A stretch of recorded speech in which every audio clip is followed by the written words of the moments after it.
Another fundamental topic in soil science is the discussion on soil texture and soil structure.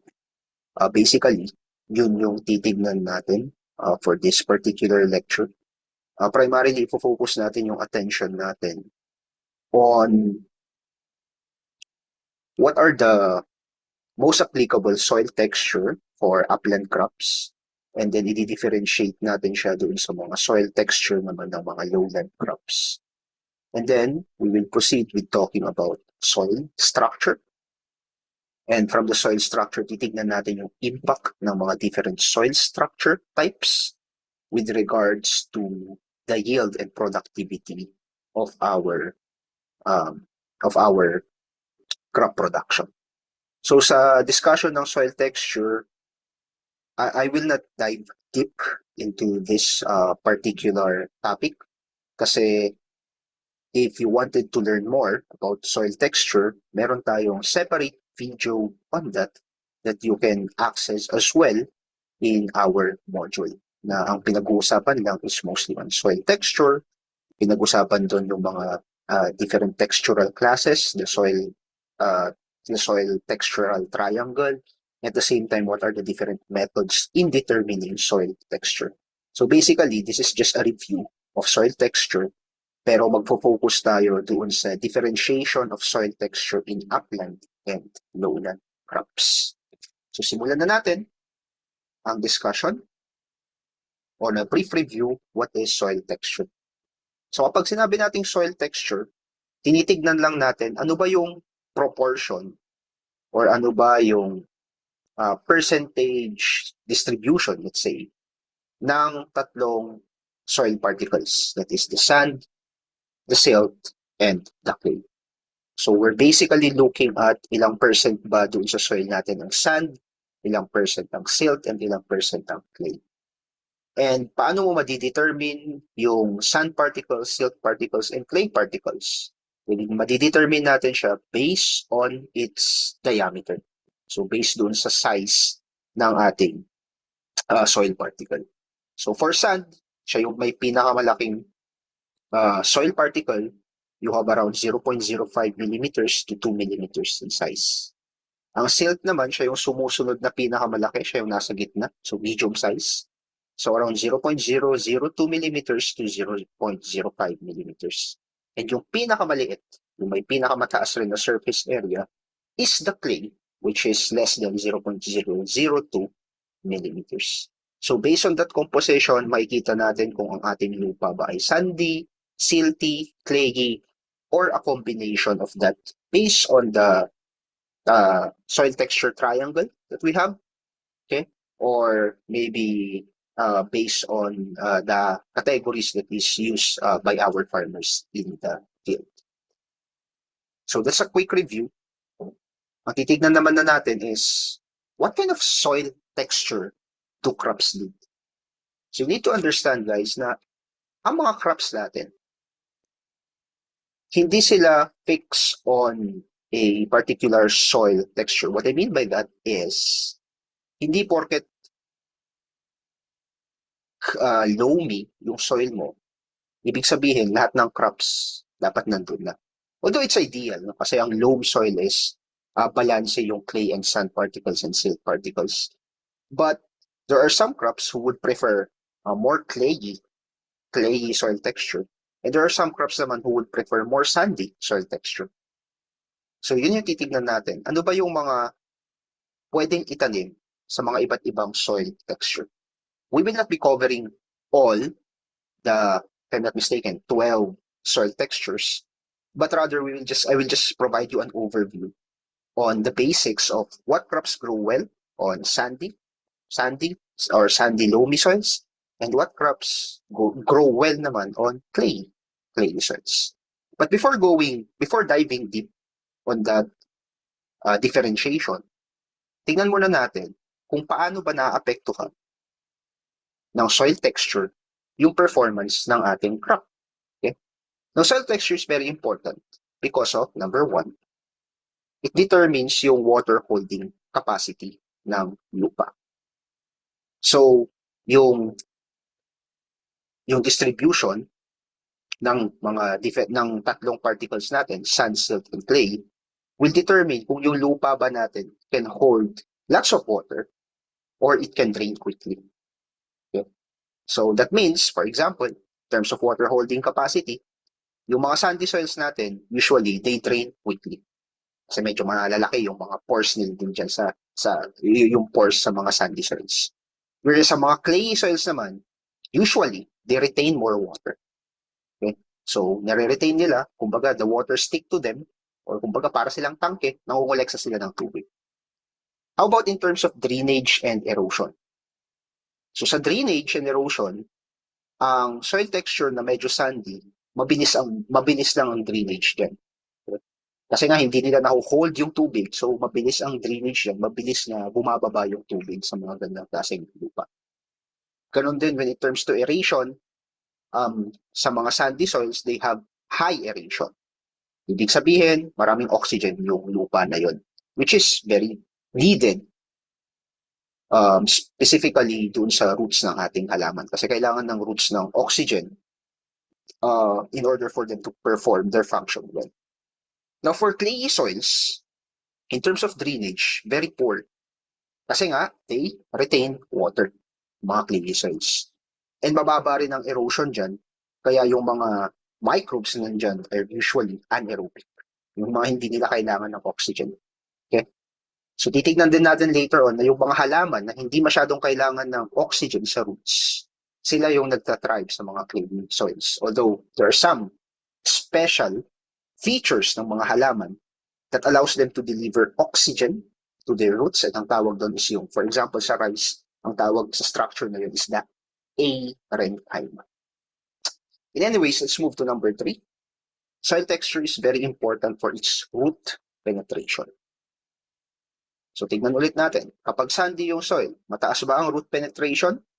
Yes. Okay? So, kapag sandy or sandy loam yung soil, usually, madali lang yung pagpasok ng yung paggalaw ng ugat sa mga ganyang klaseng lupa. Whereas kapag clayey, medyo nag-i-struggle yung roots. No? Kasi compacted yung lupa kapag clayey yung ating soil. How about in terms of temperature dynamics?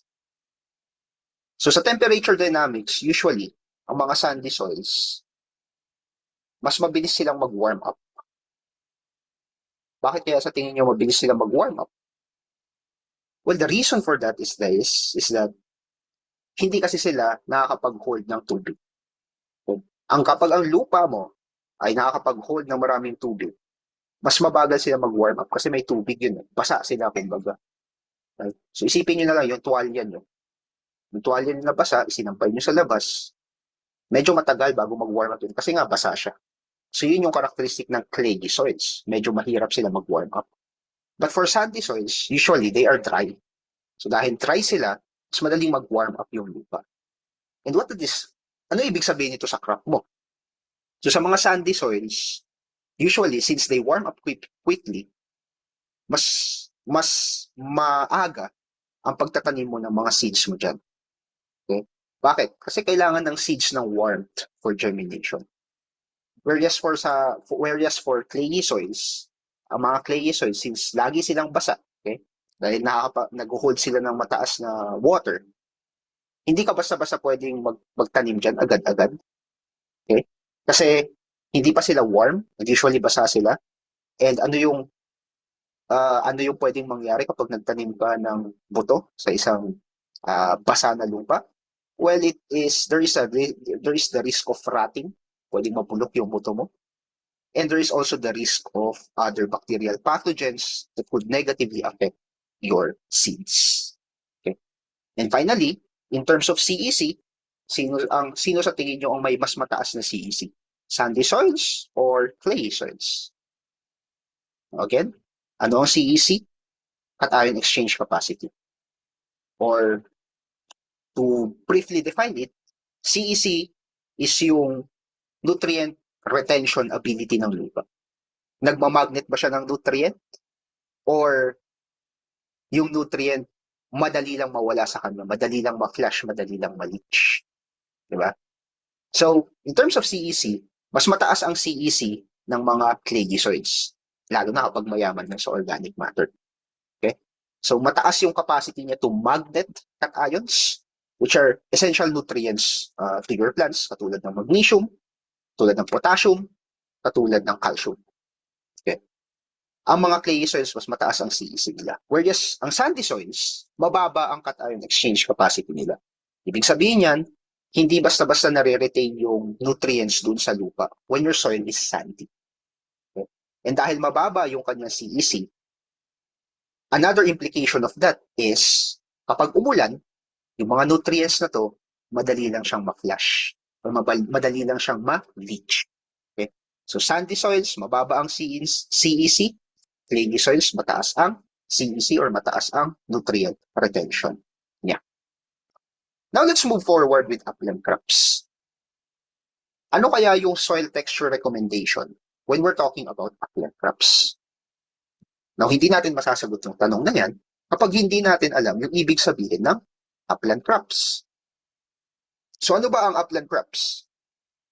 Upland crops, ito yung mga halaman, ito yung mga crops that are usually grown in elevated areas. So sa mga matataas na lugar, sa mga sloping areas. Okay? Another characteristic is, ito yung mga crops na hindi itinatanim sa mga flooded fields. Okay? So they are highly dependent on rainfall or upland irrigation system. And gustong-gusto nila na yung soil is well aerated. So ano yung mga nababagay na soil texture sa iyong mga upland crops? Ano yung mga bagay sa kanila? Usually, yung mga soils that are sandy. Okay? Okay? So, katulad ng sandy loam, katulad ng loam, katulad ng silt loam. Okay? Bakit? Kasi yung mga sandy soils na ito, they do provide quick drainage. So, ibig sabihin, hindi nare-retain yung water, maraming oxygen sa loob ng lupa. Sabi natin, yung mga upland crops, gustong-gusto nila ng oxygen. At the same time, sa mga sandy soils, mas malalim yung root growth or root penetration. So, mas malalim yung root growth and root penetration, and dahil mabilis mag-warm up yung lupa, pwede kang agad-agad makapagtanim kahit nakakatapos lang ng ulan. Kasi kapag kakatapos ng ulan, alam mo na yung ulan na yon, hindi alam mo na yung ulan na yon, agad-agad yan magdi-drain doon sa lupa. So, ito yung characteristics, ito yung soil texture characteristics na bagay sa mga upland crops. On the next slide, titignan natin ano ba yung mga examples ng upland crops who loves this type of soil texture. We have corn. Okay? Corn loves sandy loam or loamy soil kasi the reason behind that is kailangan ng corn ng deep root penetration. So, kailangan lumalim yung ugat niya dun sa lupa. Hindi niya kayang i-tolerate na yung lupa mo is flooded or waterlogged. Peanut is another example. Okay? So, sandy soil din yung gusto niya dyan. It's essential for the formation of pods or peanuts. Cassava and sweet potato, gusto rin nila ng sandy yung soil para makapag-expand yung roots, okay? Para makapag-enlarge yung tubers, okay? Makapag-enlarge yung tubers or root system nila, lalo na kasi yun yung hina-harvest natin. So the reason why cassava and sweet potato want sandy soil ay para makapag-expand yung root nila. Remember, ang cassava, sweet potato, or even tomato, or even potato, ang ina-harvest natin dyan yung mga underground tubers or yung mga underground roots. Diba? So gusto natin yung roots, madali lang siyang mag-expand, madali lang siyang mag-grow dun sa loob ng lupa. So kapag clayey yung lupa mo, nare-restrict yung growth ng mga roots na yun. Pero kapag sandy yung lupa mo, nai-encourage silang lumaki pa, mag-penetrate pa, mangolekta ng nutrient na nasa lupa. And usually, yung mga crops din, like upland vegetables, katulad ng tomato, eggplant, cabbage, they do prefer sandy loam type or loam type. So they prefer warm, well-drained soils with moderate CEC. Now, ito yung critical. Okay? Ito yung critical sa mga sandy soils. So even though itong mga crops na to loves the soil texture na madali mag-penetrate yung roots, okay, madali mag-drain yung tubig, kailangan mo ang problem dito is that kailangan mo maglagay ng supplementary fertilizer. More specifically, mga organic matter. Kasi sa sandy soils, mababa ang CEC, mababa yung nutrient retention, hindi basta-basta na mamagnet yung nutrients dun sa lupa. So para mamagnet yun, kailangan mo magdagdag ng organic matter. Okay? At the same time, madali rin mag-leach yung mga nutrients. Okay? Madaling mawala yung mga nutrients. So kailangan mo ulit magdagdag ng supplementary fertilizer para makuha ng halaman natin yung kinakailangan niyang macro or micronutrients. How about for lowland crops? Ano naman yung nababagay sa kanya na soil texture? So usually sa mga lowland crops, ang gusto nila dyan, clayey. Okay? Sa mga upland crops, ang gusto niya sandy. Sa mga lowland crops naman, gusto niya clayey. Now again, ano ba kasi ang lowland crops? Ang mga lowland crops, yan naman yung mga halaman that are adapted. So gusto nila yung mga flooded or poorly drained environments. Katulad ng mga rice paddies. Okay?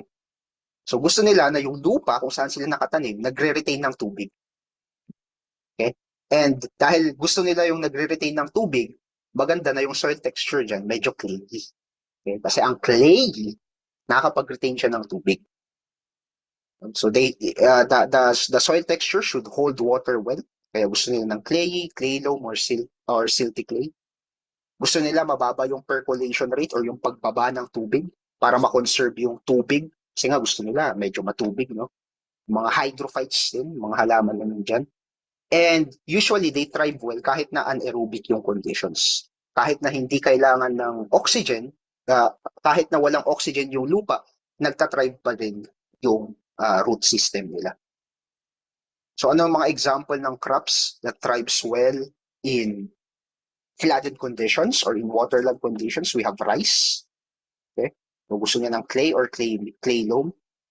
So they usually thrive well on flooded conditions kung saan mababa yung pagbaba ng tubig dun sa lupang yun. Taro is also one. Usually gusto nila mga silty clay. Okay? And kangkong, which usually also want some waterlogged conditions in order for them to grow well. Now, take note, although na-discuss na to sa crop science, na kahit na walang oxygen, particularly sa rice, ano, kahit na walang oxygen yung lupa, nakakapagpadala pa rin ng oxygen doon sa root system niya. Kasi kailangan ng oxygen yung roots. No, paano? Sir, sabi niyo anaerobic yung lupa. Walang oxygen kasi nga babad sa tubig. Pero paano nagkakaroon ng oxygen yung roots? Well, for rice, meron silang specialized structure. Ang tawag doon is aerenchyma. Aerenchyma. And this is a special type of plant tissue. Ang pinaka-purpose ng aerenchyma ay para i-transport yung oxygen na nandun sa ibabaw ng lupa. So, yung oxygen na nandun sa halaman na nasa taas ng lupa, pababa dun sa root system na nakasubmerged tubig. Yun ang purpose ng aerenchyma. So, kinukuha niya yung oxygen from the atmosphere by the structures na nandun sa taas ng tubig, and then itinatransport niya yung pababa doon sa root system na nakabatad sa tubig. And to give you a brief summarization, ito yung pagkakaiba ng soil texture preference between upland and lowland crops. So in terms of texture, ang mga upland crops gusto niya sandy loam or loam type. Whereas yung mga lowland crops naman, ang gusto nila is yung medyo mga clayey. Clay loam. In terms of water requirement, upland crops, gusto nila yung soils madaling mag-drain ng tubig. Madaling bumaba yung tubig, mataas ang percolation rate. Sa mga lowland crops naman, gusto nila water saturated or flooded. Okay, babad sa tubig. Sa mga upland crops, gusto nila may air, may oxygen, mayaman sa oxygen yung lupa. Sa lowland crops, they can still thrive kahit na mababa or moderate yung oxygen na nandun sa lupa. For upland crops, they want soils kung saan yung roots nila nakakapag-penetrate ng mas malalim. For lowland crops, usually ang root system nila often shallow, so hindi ganun kalalim kasi nga nasa saturated soil sila. The problem with your upland crop is the fact that it can erode quickly, madaling matuyo, madali rin mag-leach yung mga nutrients. For lowland crops, ang pinaka-problem dyan is waterlogging, okay? and pwedeng pamahayan niya ng iba't ibang klaseng pathogen. Puddling, basically, yung magpo-form yung mga tubig na pwede rin pamahayan ng mga different pathogens. So ito naman yung mga concerns when it comes to clayey soils, especially when you are planting lowland crops in them. Now, we're done with soil texture. Mag-move forward naman tayo sa soil structure. Kung ang soil texture mo is the proportion of sand, silt, and clay, yun yung soil texture, right?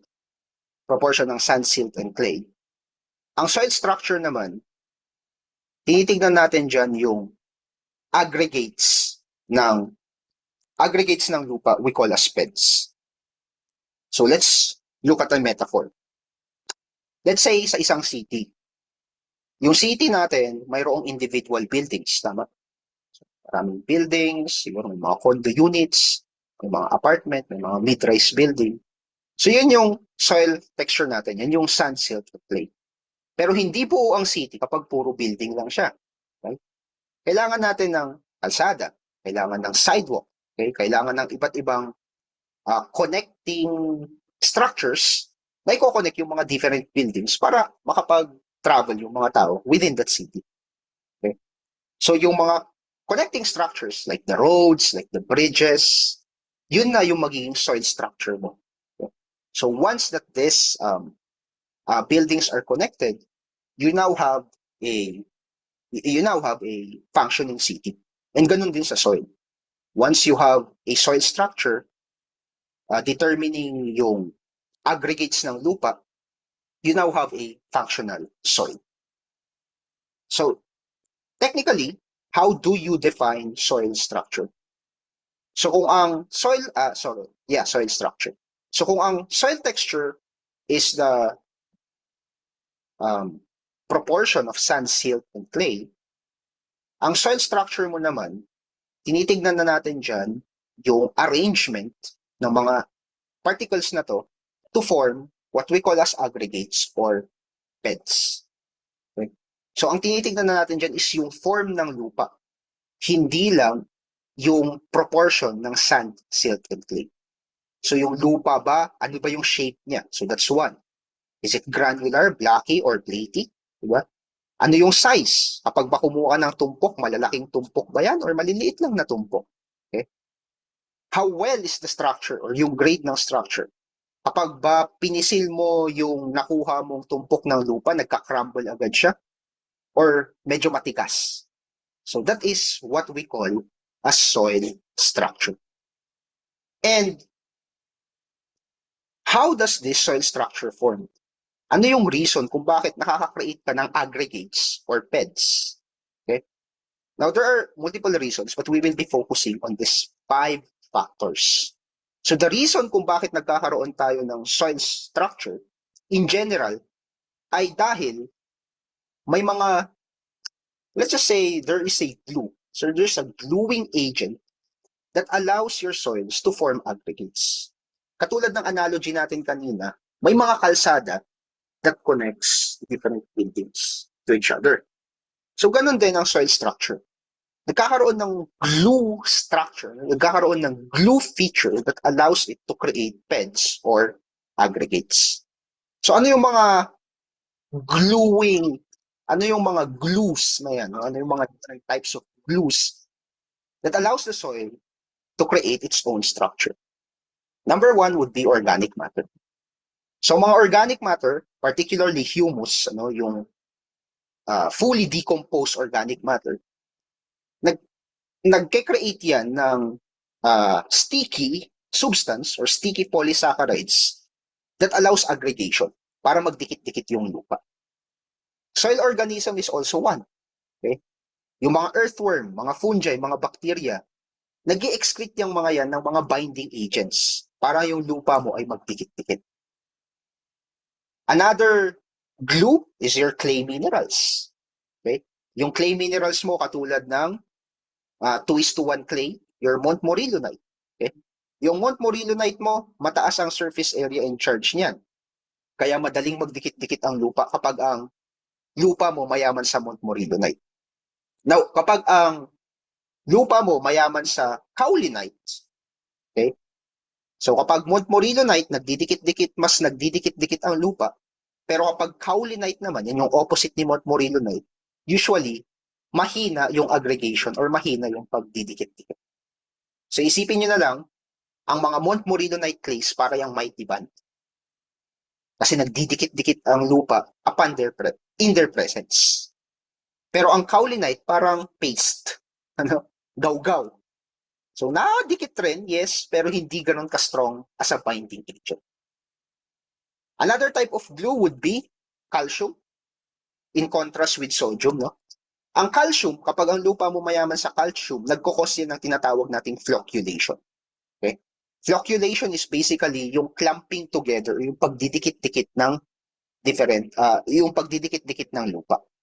So kapag ang lupa mayaman sa calcium, nagkukos ng flocculation, nagdidikit-dikit ang lupa. However, kapag ang lupa mo naman mayaman saan? Sa sodium, mataas ang sodium content ng lupa, nagkukos naman yan ng tinatawag na dispersion. Naghihiwa-hiwalay ang lupa kapag mayaman ang lupa sa sodium. So yun yung dynamics. Okay? Mataas na calcium, flocculation, nagdidikit-dikit yung lupa. Mataas na calcium, flocculation, nagdidikit-dikit yung lupa. Mataas na sodium, dispersion, yung lupa naghihiwa-hiwalay. And the last type of glue would be through physical forces. Katulad ng wetting and drying, freezing and thawing. Okay? Yung mga repeated cycles of wetting, drying, repeated cycles na mainit, tapos biglang uulan. That is also another factor that allows your soil to create aggregate soil beds. Kasama na dyan, of course, kapag yung lupa ay madalas dinadaanan ng mga heavy machineries like tractor or even bike or even yung tao na naglalakad doon sa lupa. Usually, naiiba rin yung soil structure ng lupa because of that. So ito yung 5 factors that allows the soil to create its own structure or the 5 factors on why soil structure is being formed. On the next slide, titignan natin yung mga different types of soil structure. Now, we have different types. Okay? Now, there's a lot in this list, pero ito yung mga kino-consider kong major types. We have, number 1, granular structure. So granular structure, usually yung lupa mo nagdidikit-dikit siya into small rounded beds resembling parang crumbs. Okay? Now, one way to picture this out is yung coffee granules, right? Yung coffee granules mo, hindi siya ganun kapino. Okay? May parang crumbly yung shape niya. So that is a liken to the granular type of soil structure. Usually, nakikita to sa A horizon, lalo na kapag mineral soils yung pinag-uusapan natin. And it's also very high in organic matter. Ngayon, kapag hindi naman granules yung shape, kapag blocks yung shape, we call this as a blocky soil structure. Now, there are 2 types. We have subangular and angular. Okay? Now, subangular, usually, yung mga corners niya hindi ganun katulis. Whereas ang angular naman, yung mga angles niya or yung mga corners niya medyo matulis. May angle, kumbaga. Ang subangular, wala. Medyo smooth yung corners niya. Okay? Now, saan mo naman makikita yung mga blocky soil structure? Makikita mo yan usually sa B horizon. Lalong-lalo na kapag yung soil mo is clayey. And then, we have the structure we call as platy. Parang plato na pinagpatong-patong. So, thin, flat plates oriented horizontally. So, kumuha ka ng plato, pagpatupatungin mo, yun ang platy na soil structure. Often, nakikita yan sa E-horizon or the zone of elevation, lalo na kapag compacted yung lupa or siksik yung lupa. And then, we also have prismatic. Ang pinagkaiba ng prismatic at platy, ang platy horizontally aligned, whereas ang prismatic naman, it is vertically elongated. So parang prism. Okay? Para siyang poste. Yan, prismatic naman yan. Nakikita yan sa lower B horizon, specifically sa mga semi-arid regions. And then we also have columnar. Ano naman ang pinagkaiba ng prismatic at sa columnar? Ang prismatic, flat yung topmost part niya, this one. Whereas ang columnar, pabilog. Yan. So para siyang prismatic, vertical pa rin. However, yung top niya, it's rounded. So nakikita yan mostly sa mga sodic soils. O dun sa mga sa mga sodic soils or sa mga soils na mayaman sa sodium. And then we also have those type of structure that are kind of structureless. Okay? Hindi mo alam kung ano talaga yung structure niya kasi usually kalat-kalat siya or usually they are single-grained. Okay? Single-grained, walang aggregates na nabuo, kaya siya tinawag na structureless. Or sometimes it can be massive. Okay? Or it's just a one block of clay. So, ang hirap niyang paghiwalayin kasi nagdikit siya into a one large block of clay. So, structureless naman ang tawag doon. So, kung ito, it has no PEDs, no aggregate, so single-grained structureless soils, ito naman yung massive. Okay? So, massive, parang isang bultuhan na clayey soil, napakalaki, na hindi mo alam, either blocky, columnar, or platy, hindi mo alam. But basically, isang malaking block lang siya of soil structure, which is very much often found in clayey soils. So, mga structureless, makikita mo yan sa sea horizon, dun sa parent material, malapit sa bedrock, and dun sa mga soils that are usually disturbed. Now, ano ba ang impact ng soil structure? Specifically, when it comes to water movement or yung paggalaw ng tubig sa lupa and the growth of the roots of the plant. So, ang pinakamaganda for soil structure are those that are granular. Okay? Parang breadcrumbs. Okay? Kasi excellent ang water movement dyan. And in terms of root penetration, madali lang. So, in relation to our discussion on soil texture kanina, siguro yan yung gustong-gusto ng mga corn, ng mga upland crops. Granular. Kapag ang lupa mo naman is blocky, usually ang water movement dyan is moderate. So, hindi siya ganun ka-excellent as granular. Kasi ang granules, mas maliliit siya isa dun sa blocky. Pero, nakakagalaw pa rin naman yung tubig. In terms of root penetration, pwede pa rin, nagpe-penetrate pa rin yung roots. However, there's some slight resistance. Ang mahirap is kapag ang soil structure mo is platy. So, parang plato na pinagpatong-patong. Usually, sa mga ganyan na soil structure, the water movement is quite poor. Kasi nga, parang for each plate, there's a blockage. And it's very difficult for your roots to grow. Kasi kailangan yung roots mo, kailangan niyang, so kung ito yung platy structure mo, no? Tapos dyan yung tubo ng roots, kailangan yung roots mo papunta dito sa gilid bago siya makapag-penetrate. Kasi hindi siya pwedeng mag-penetrate here. Okay? Now for prismatic, well, ang tubig, madaling bumaba vertically, ano? However, yung the downside lang dyan is medyo may large masses of blockage pa rin. Kasi remember, ang prismatic para yung poste. So, siguro doon sa mga pinagitnaan ng mga prismatic soil structure, kumari yan, prismatic. Siguro dyan, pwedeng bumaba yung tubig. Pero dito, sa area na yan, hindi pwede. So, ganun din yung roots. Yung roots, pwedeng bumaba dyan, pero hindi pwedeng bumaba dun sa mismong structure mismo. And for those massive structures naman, usually very, very slow and stagnant ang tubig. For in some cases, hindi bumababa ang tubig dyan. Kaya yung lupa mo dyan is usually waterlogged, lalo na kapag malakas ang ulan. And the roots of the plant, they struggle to enter into a massive structure. Kumbaga, napakatigas ng lupa na hindi basta-basta nagpe-penetrate yung roots. Okay? For the next slide, ano ba yung pagkakaiba ng soil texture and soil structure? Mahalaga rin na malaman natin to, no? Kasi in the board exam, baka malito kayo regarding sa mga katanungan about soil texture and soil structure. So titignan natin yung difference ng dalawang concept na ito. Kapag sinabi nating soil texture, we are looking at the composition of sand, silt, and clay. Yun lang. So gaano ba karami ang sand, gaano karami ang silt, gaano karami ang clay. So that's soil texture. For soil structure, ang tinitignan na natin is paano ba nag-arrange into beds or aggregates yung mga soil particles. So we're not looking at sand, silt, and clay percentages, but rather we're looking at the arrangement that these soils create in order to form beds or aggregates. In terms of whether it is inherited or formed, ang soil texture, yung proportion ng sand, silt, and clay, nakadepende yan dun sa kanyang parent material. Okay? Kasi yung proportion ng sand, silt, and clay, saan nga ba lang manggagaling yan? Kundi sa bato kung saan siya nanggaling. Okay?